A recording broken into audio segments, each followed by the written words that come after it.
Commander Jake Sullivan pressed his face against the cold metal window of the observation deck. Outside, stars filled the darkness like tiny holes in a black sheet. He had been staring at them for 3 hours, but they gave him no comfort. Somewhere behind those stars was Earth, the world his people had left behind 80 years ago. The Exodus Dawn was humanity's largest colony ship. It carried 400,000 people through the empty space between stars. 11 other ships flew with them, holding the last humans alive in the universe. They had been traveling for 3 generations, looking for a new home that seemed impossible to find. Jake rubbed his tired eyes. At 55 years old, he had spent his entire life on this ship. His father had died here. His children were born here. The metal walls and recycled air were all he knew. But sometimes he dreamed of green grass and blue skies from old Earth videos. A sharp beep from his communication device broke the silence. Jake pulled it from his belt and saw his daughter's name on the small screen. "Dad, you need to come to the communications center right now," Lisa said. Her voice sounded strange, excited, but also worried. Jake walked quickly through the ship's narrow halls. People nodded to him as he passed. Some looked tired, others looked scared. Everyone looked older than they should. Life in space aged people fast. The communications center was a small room filled with screens and blinking lights. Lisa stood in front of the main display, her dark hair pulled back in a tight knot. She was 30 years old and the ship's best expert on alien life, though they had never found any aliens to study. "What is it?" Jake asked. Lisa touched the screen, and a recording began to play. Strange sounds filled the room, like music mixed with the crying of animals. The sounds were clearly not human. "It's a message," Lisa said. "From space. From something that isn't us." Jake felt his heart beat faster. "Are you sure?" "I've checked it 50 times. The signal came from the Kepler system about 40 light years from here. The language is completely alien, but I've been working on translating it."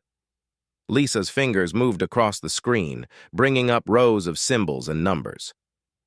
"What does it say?" Jake asked. Lisa took a deep breath. "It's a cry for help. They're calling themselves the Vorthak Empire. They say they rule 1,000 worlds, but something is destroying them. Something they call the Void Touched." Jake stared at the alien symbols on the screen. After 80 years of silence, the universe had finally spoken to them. "What are these Void Touched?"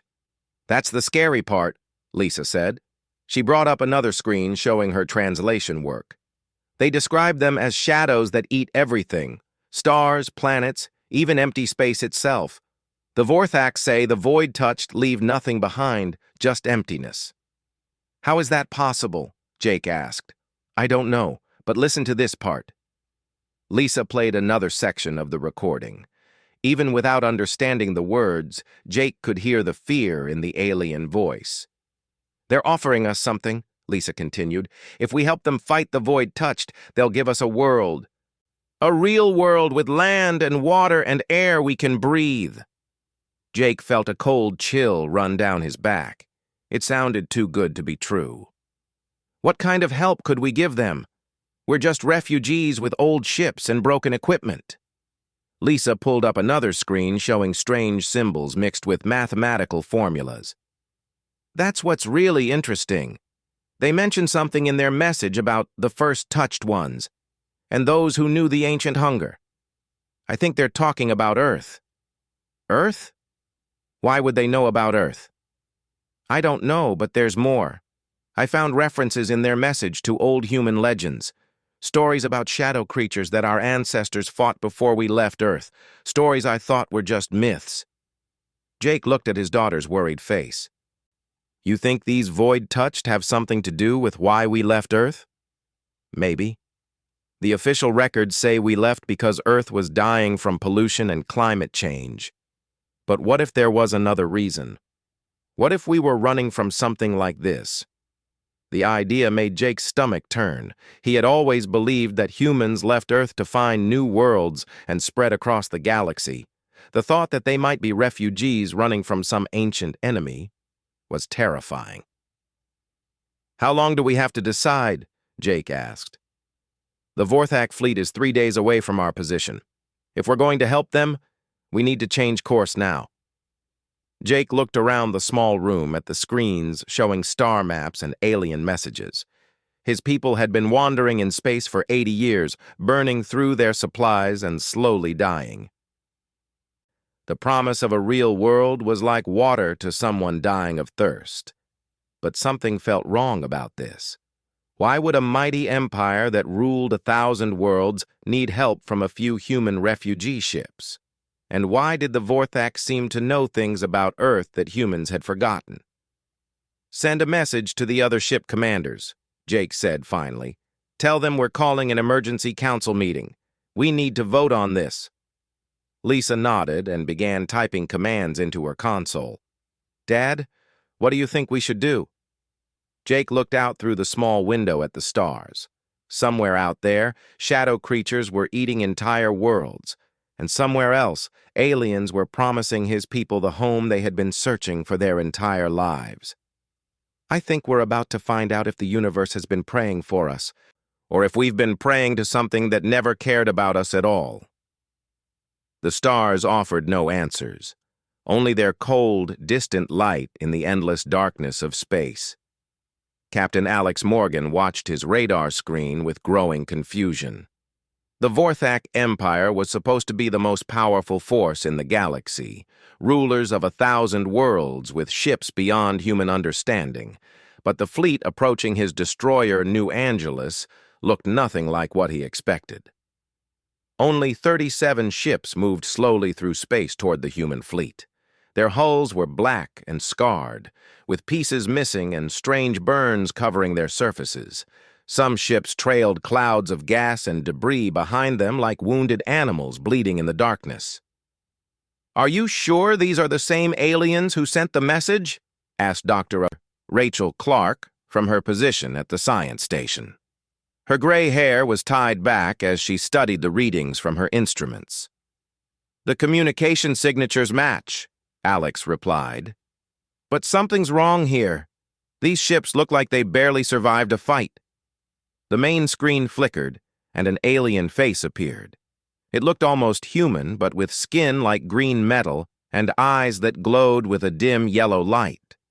When it spoke, the ship's computer translated its words into English. "I am Prince Admiral Zethkar of the Vorthak Third Fleet. We welcome the humans to our final stand against the Void Touched." "Final stand?" Alex asked. "What happened to your empire?"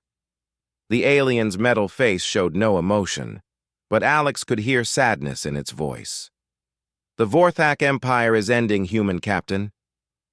What you see here is all that remains of our civilization.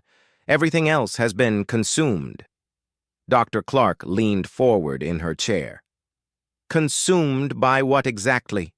Your message mentioned these void-touched, but you didn't explain what they are." Zethkar was quiet for a long moment. Behind him, Alex could see other aliens working frantically at stations that sparked with damaged electronics. "Perhaps it would be better to show you.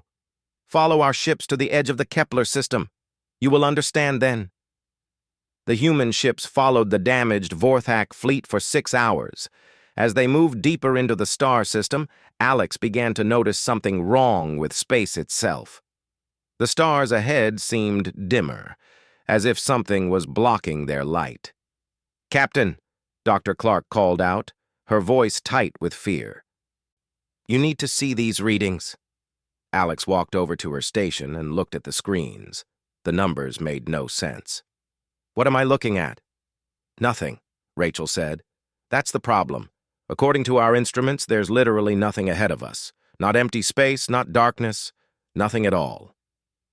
On the main screen, Alex could see what she meant. A perfect sphere of absolute blackness hung in space where a planet should have been.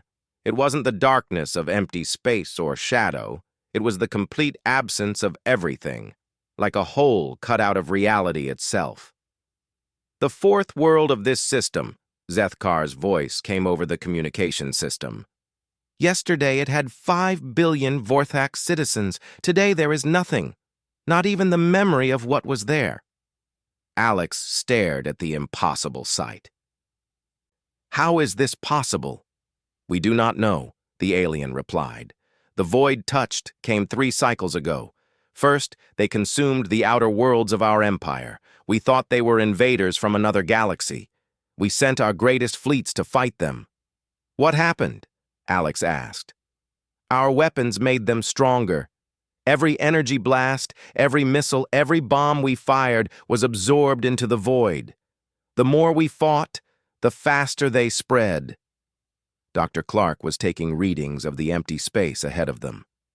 Captain, this is unlike anything in our science. It's as if matter and energy are being converted back into the state they were in before the universe began.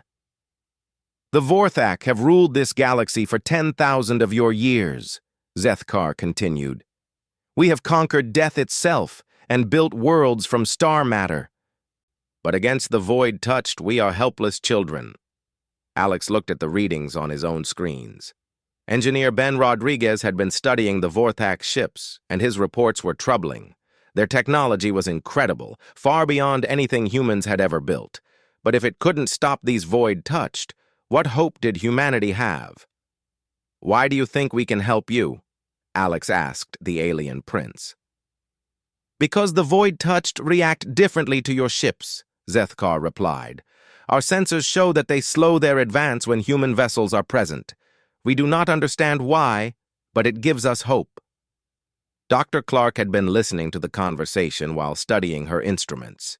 Now she looked up with a shocked expression on her face. Captain, I'm picking up something else. Radio signals from deep space. Very faint. From where? Alex asked. Multiple sources, scattered across the galaxy. The computer is trying to decode them now. Rachel worked at her console for several minutes before looking up with wide eyes.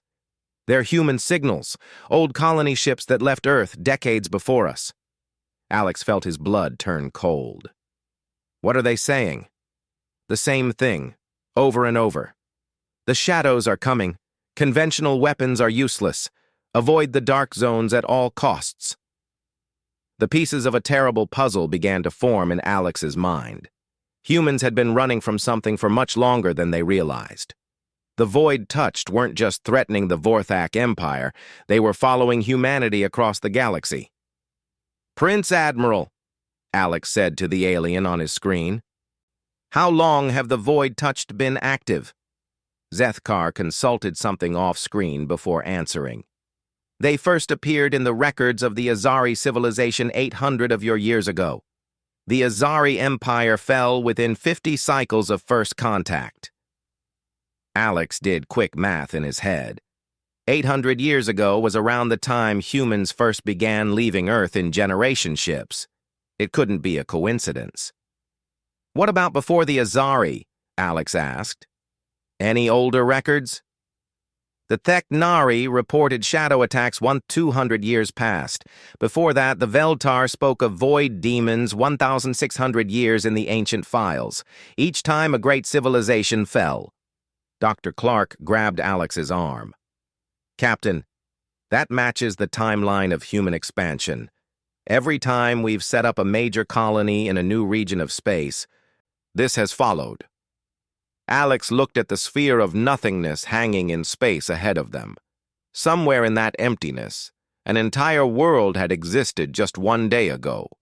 5 billion lives had been erased from reality, as if they had never been born. Prince Admiral, Alex said slowly, when did humans first make contact with the Vorthak Empire?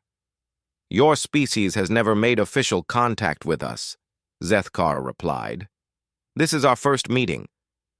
Then how did you know to send us a message asking for help?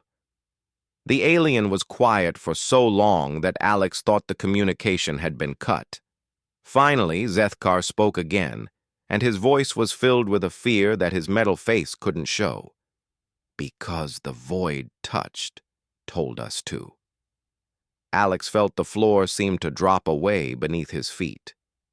The enemy that was consuming the galaxy had specifically asked the aliens to contact humanity. Whatever these creatures were, they wanted the human fleet to come to them. "All ships, prepare for immediate jump to emergency coordinates," Alex ordered his crew. "We're leaving this system now." But even as his ship turned away from the sphere of nothingness, Alex knew it was too late. The void touched had been following humanity for centuries.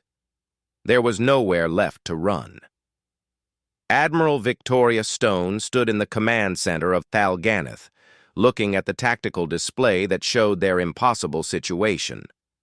The Vorthak fortress was built inside a hollow moon, with massive weapons pointing in every direction.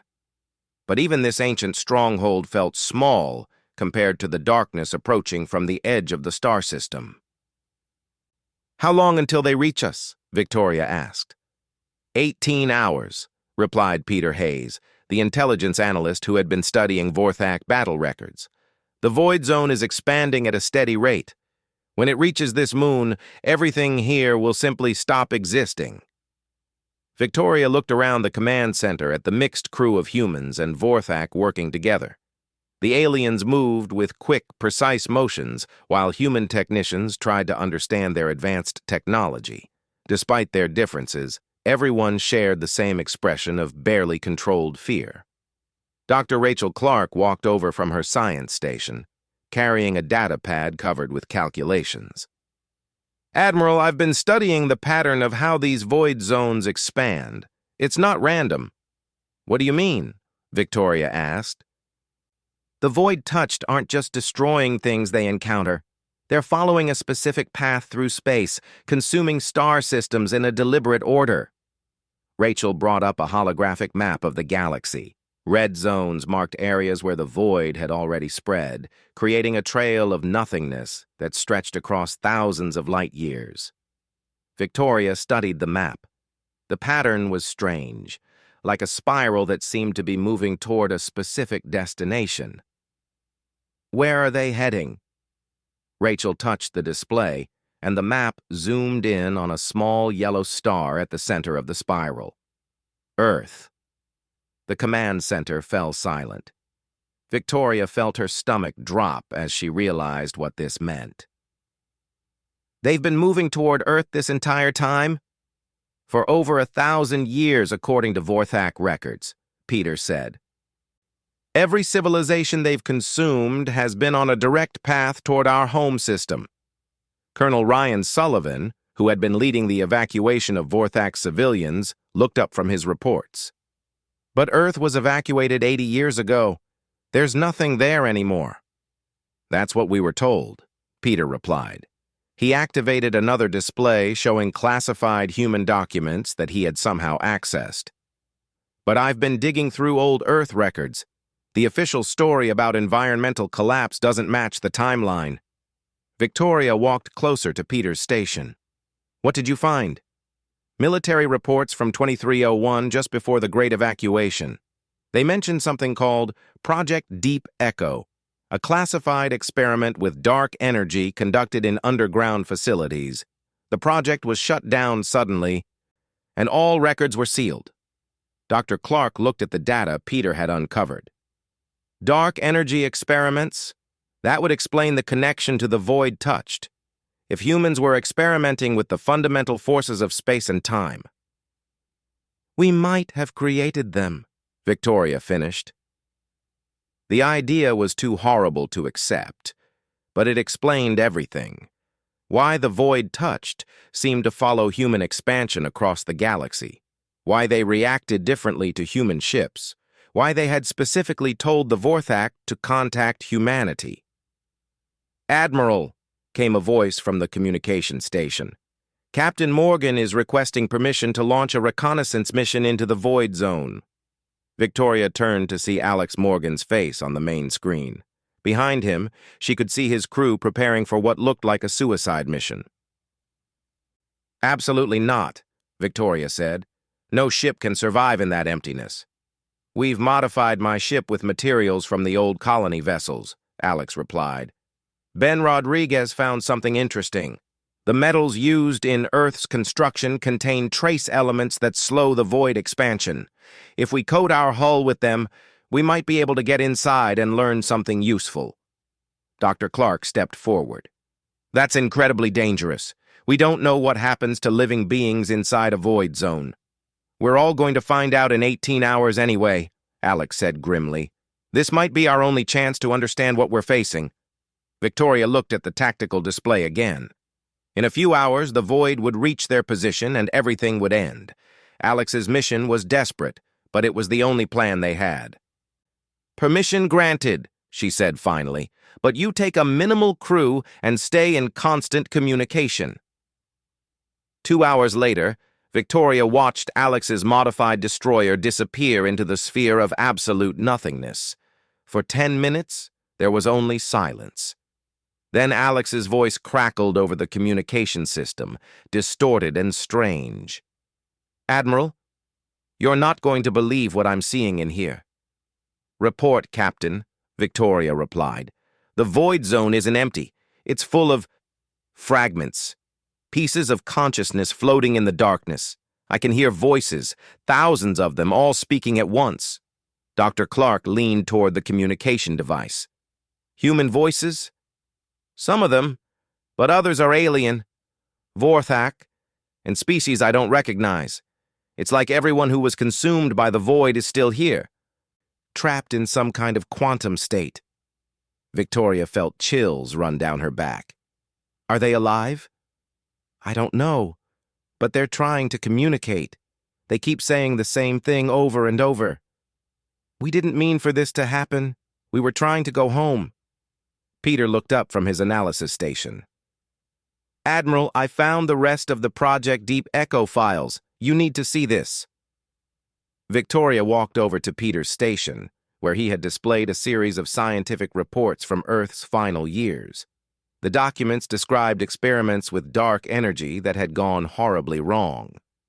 The scientists were trying to create a gateway, Peter explained, a way to travel instantly between stars without ships.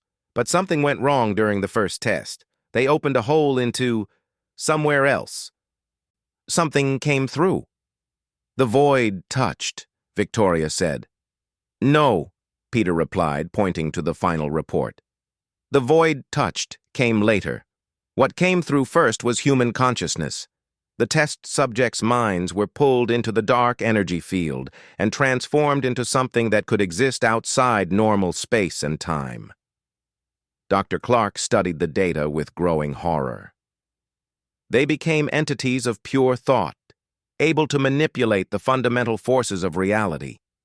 But they were still human, still trying to find their way home. Victoria understood now. The void touched weren't aliens or cosmic predators. They were lost human souls, transformed by dark energy experiments and desperately trying to return to Earth. But their attempts to come home were destroying everything they touched.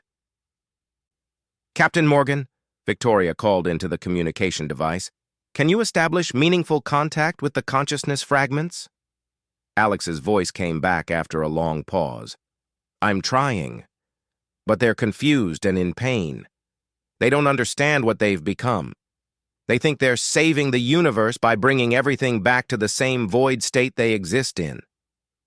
Tell them we know who they are, Victoria said. Tell them we're from Earth, and we want to help them find their way home. The communication went silent for several minutes.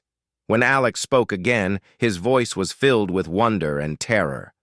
Admiral, they remember now.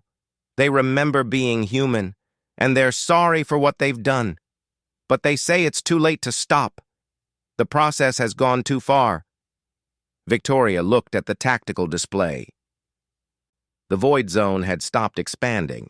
For the first time in over 1,000 years, the void touched had paused in their consumption of the galaxy. What do they want from us? Victoria asked. Alex's reply came back immediately. They want us to come home to Earth. All of us. They say there's something there that can fix what was broken. But to reach it, we'll have to join them in the void. Victoria stared at the display showing the motionless sphere of darkness. Somewhere in that emptiness, the lost souls of humanity's first dark energy experiments were waiting for their people to come home. But the price of reunion might be the end of physical existence itself. Commander Jake Sullivan lay on the metal table in the ship's medical bay, electrodes attached to his head and strange machines humming around him. Dr. Sarah Kim made final adjustments to the quantum consciousness transfer device while his daughter Lisa held his hand. "Are you sure about this, Dad?" Lisa asked. Her eyes were red from crying, but her voice was steady. Jake squeezed her hand. "Someone has to talk to them, and if these things really are lost human souls, maybe they'll listen to an old soldier who spent his life trying to bring people home." Dr. Kim looked up from her instruments. "The connection should let you communicate directly with the void consciousness, but Jake, once we start this process, we might not be able to bring you back." "I understand," Jake replied. He looked around the medical bay at the faces of his crew and family. "If something goes wrong, don't try to save me. Focus on finding a way to stop this before it spreads to the rest of the galaxy." Dr. Kim activated the machine, and Jake felt a strange, tingling sensation as his consciousness began to separate from his physical body. The medical bay faded away, and he found himself floating in absolute darkness. At first, there was nothing but silence. Then, slowly, Jake began to hear voices.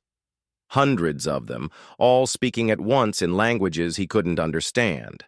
But as he concentrated, the voices began to make sense. "Who are you?" asked a voice that sounded like an old man. "My name is Jake Sullivan," he replied, though he wasn't sure if he was speaking or thinking. "I'm from the human fleet. We want to understand what happened to you." "Human," said another voice, this one like a young woman. "You're from Earth. From home." "Yes," Jake said. "We've been looking for you for a long time." Suddenly, Jake was surrounded by glowing shapes that looked almost human but were made of pure energy.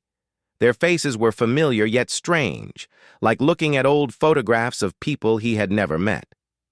"We remember now," said the first voice. "We were scientists. We were trying to build a gateway to the stars. But something went wrong." Jake found himself experiencing their memories as if they were his own. He saw the underground laboratory beneath Earth's surface, filled with massive machines that bent space and time. He felt the excitement of the researchers as they prepared for humanity's first instant journey to another star. "Show me what happened," Jake said. The memories flooded through him. The machine had worked perfectly at first, opening a tunnel through space that should have led to the Alpha Centauri system. But when the first test subject stepped through the gateway, he didn't arrive at the destination. Instead, he was pulled into the space between spaces, the void that existed before the universe began. "We tried to bring him back," explained one of the glowing figures. "But when we reached into the void to save him, it reached back. Our consciousness was pulled out of our bodies and into that empty space." Jake watched in horror as he experienced the moment when dozens of scientists were transformed into beings of pure thought, their physical forms left behind as empty shells. They had become something that could exist in the void between realities, but they were still human minds trying to understand their new existence.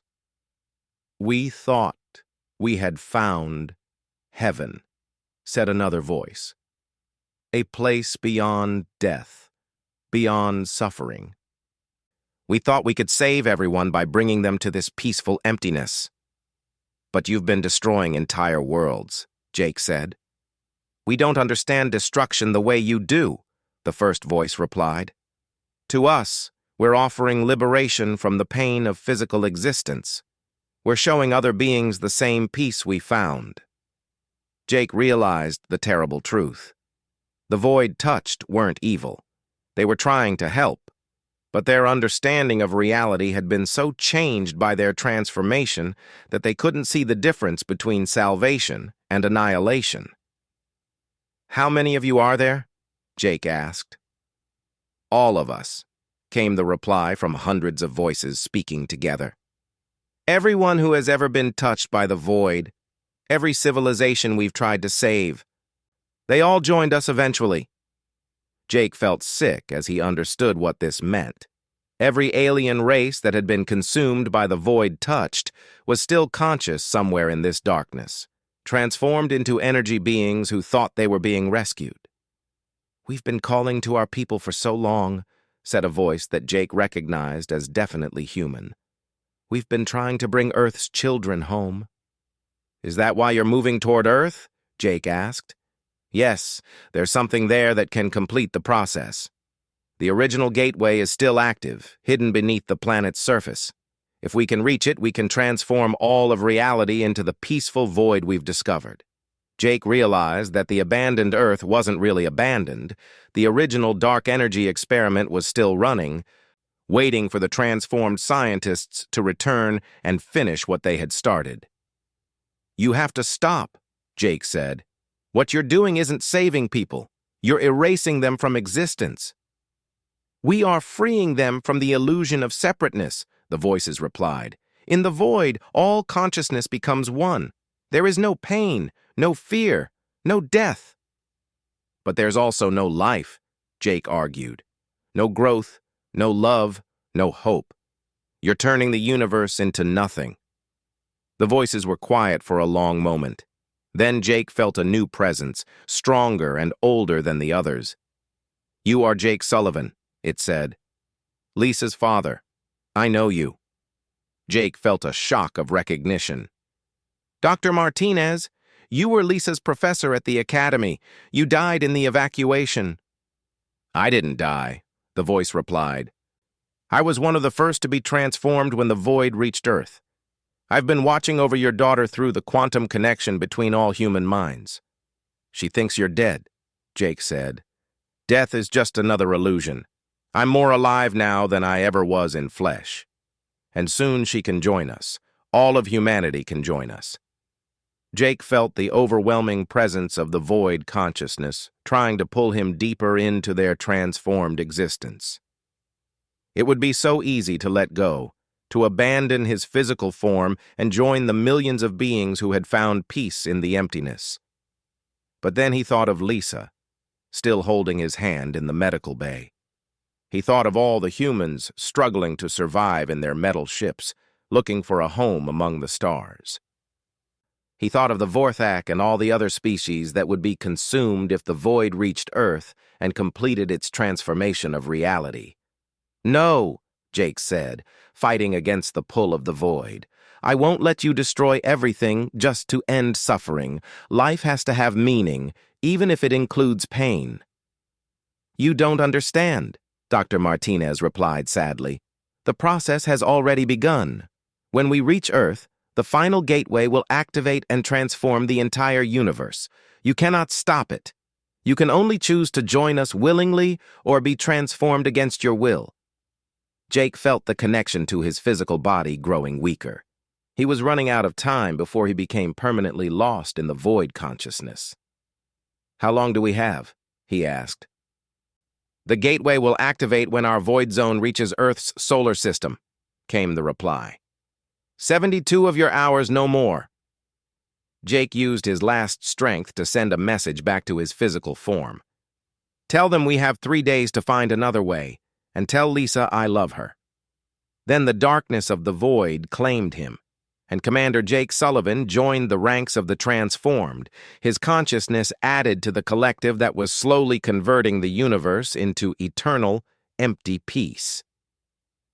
Lisa Harper stood over her father's motionless body in the medical bay, tears streaming down her face. The quantum consciousness transfer device showed no brain activity, but somehow she could feel that Jake was still alive somewhere in the void between spaces. We received his final message, Dr. Kim said softly. 72 hours until the void reaches Earth and activates the final gateway. Admiral Stone entered the medical bay, her face grim. All ships are reporting the same thing. The void zones have stopped expanding and are now moving directly toward Earth's solar system. Whatever's on our homeworld, they want it badly. Lisa wiped her eyes and looked at her father's peaceful face. He's still in there somewhere. I can feel him trying to communicate. Dr. Clark rushed into the room carrying a data pad. I've been studying the quantum signatures from Jake's consciousness transfer. I think I know how to stop this, but no one is going to like the solution. Tell us, Admiral Stone said. Rachel activated a holographic display showing the structure of space-time around the void zones. The void touched aren't really destroying reality. They're converting it into a different state, like changing water into ice. If we can find a way to reverse that process, we could bring back everyone who was consumed, Lisa said, understanding immediately. Exactly. But it would require someone to enter the original gateway on Earth and manually reverse the dark energy field that started this whole process. Admiral Stone studied the display. What are the chances of survival for whoever goes on this mission? Dr. Clark was quiet for a moment. 0. The person would have to merge permanently with the dark energy field to control it. They would become something like the void touched, but with the power to create instead of consume. Lisa looked at her father's body and made her decision. I'll do it. Absolutely not, Admiral Stone said immediately. I'm the only one with the quantum link to my father's consciousness, Lisa replied. Through that connection, I might be able to communicate with the original transformed scientists and convince them to help reverse the process. Captain Morgan's voice came over the ship's communication system. Admiral, we're receiving a transmission from the Void Zone. It's Commander Sullivan. Everyone in the medical bay turned toward the communication device as Jake's voice filled the room. But it sounded different now, layered with other voices speaking in harmony. Lisa, I know what you're planning, and I won't let you sacrifice yourself, Jake said. There's another way, but it requires all of humanity to work together. Dad, Lisa said, stepping closer to the device. Are you all right? I'm more than all right. I'm connected to every human consciousness that's ever been touched by the void, including the original scientist from Project Deep Echo. We've found a way to fix this. Dr. Clark activated her recording equipment. What do you need us to do? Jake's transformed voice continued. The dark energy gateway on Earth can be reconfigured to create instead of consume, but it requires the combined will of both the transformed and the physical humans working together. How? Admiral Stone asked. Every human ship needs to return to Earth. When the void consciousness arrives at the solar system, instead of fighting it, you need to join with it willingly. Not permanently, but just long enough to add your living thoughts to ours. Lisa felt a chill of fear. That sounds like mass suicide. It's not death, Jake replied. It's evolution. For just a few moments, all of humanity would exist as pure consciousness, united across the boundary between physical and void existence. Together, we would have the power to transform the dark energy gateway into something that creates new realities instead of consuming them. Dr. Kim studied her instruments. The quantum resonance patterns support this theory. If both physical and void consciousness could synchronize, they could theoretically rewrite the fundamental parameters of the gateway. But what happens to us afterward? Admiral Stone asked. Those who choose to remain in void form become guardians of the new creative force, Jake explained. Those who choose to return to physical form go back to their bodies, but with the knowledge of how to use the gateway to create new worlds and possibilities. Lisa looked around the room at the faces of her crewmates. It was an impossible choice. Trust in a plan that could either save the universe or destroy it completely. How do we know this will work? She asked. Because the Vorthak have agreed to help us, Jake said.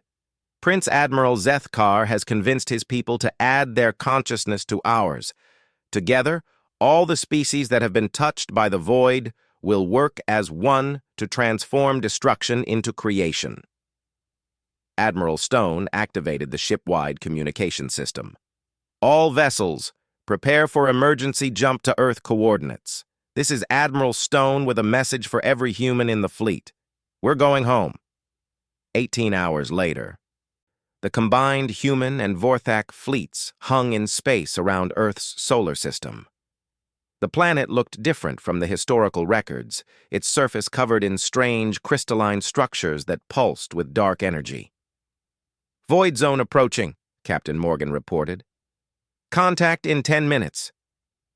Lisa stood in the observation deck wearing the same quantum interface device that her father had used. All around the fleet, volunteers from every ship were preparing for the consciousness transfer that would either save reality or end it forever. "Are you ready?" Dr. Kim asked over the communication system. Lisa looked at Earth, the world her people had abandoned in fear, now transformed into something beautiful and terrible. As ready as anyone can be for becoming a god. The void zone reached the edge of Earth's solar system, and Lisa felt the presence of thousands of transformed consciousnesses, including her father's. But instead of the consuming darkness she expected, she felt warmth and welcome. "Welcome home," Jake's voice said in her mind. "Now let's fix what we broke." Lisa closed her eyes and let her consciousness merge with the quantum field. Around the fleet, hundreds of other humans did the same, their thoughts joining with the void-touched minds that had been waiting for this moment for centuries. Together, the combined consciousness of humanity reached toward Earth's dark energy gateway. Instead of using it to consume reality, they rewrote its fundamental purpose. The gateway that had once created the void touched was transformed into something new, a tool for creating infinite realities where life could flourish. When the process was complete, Lisa found herself back in her physical body, standing on the observation deck. But she was no longer the same person. She could feel the quantum connection to all the new realities that were being born from the transformed gateway. Through the viewports, she could see Earth beginning to change. The crystalline structures were dissolving, replaced by green forests and blue oceans. New stars were igniting in the distance as pocket universes bloomed into existence. "Dad?" she called out through the quantum link. "I'm here," Jake replied, his voice coming not from the communication device, but from the fabric of space itself. "Some of us chose to remain as guardians of the new creative force. We'll watch over the realities that are being born and make sure they have the chance to grow." Lisa smiled as she watched the first new world solidify in the space where the void zone had been. It was a perfect planet with vast oceans and continents covered in forests that had never known war or pollution. "So, we're not the last humans anymore," she said. "No," Jake replied. "We're the first humans of infinite possibilities." Ryan Sullivan walked onto the observation deck, carrying reports from the other ships. "The Vorthak are asking if they can help colonize some of the new worlds. It seems they want to try living without their empire for a while." Lisa nodded, watching as more new realities bloomed into existence around them. "Tell them they're welcome. We have plenty of room now." Through the quantum link, she could sense her father and the other transformed guardians working to nurture the new universes. They had become something like gods, but gods who remembered what it was like to be human. The title of their long journey finally made sense. They had called to God for salvation, but Earth had left them only with shadows of what they had been. In the end, those shadows had become the light that illuminated infinite new possibilities. Humanity was no longer running from the darkness. They had embraced it, transformed it, and used it to become shepherds of reality itself. The void between spaces was no longer empty. It was full of hope, creativity, and the endless potential for new forms of life to flourish under the protection of those who had learned to love even their darkest mistakes. Lisa placed her hand against the viewport and smiled. For the first time in her life, she was truly home.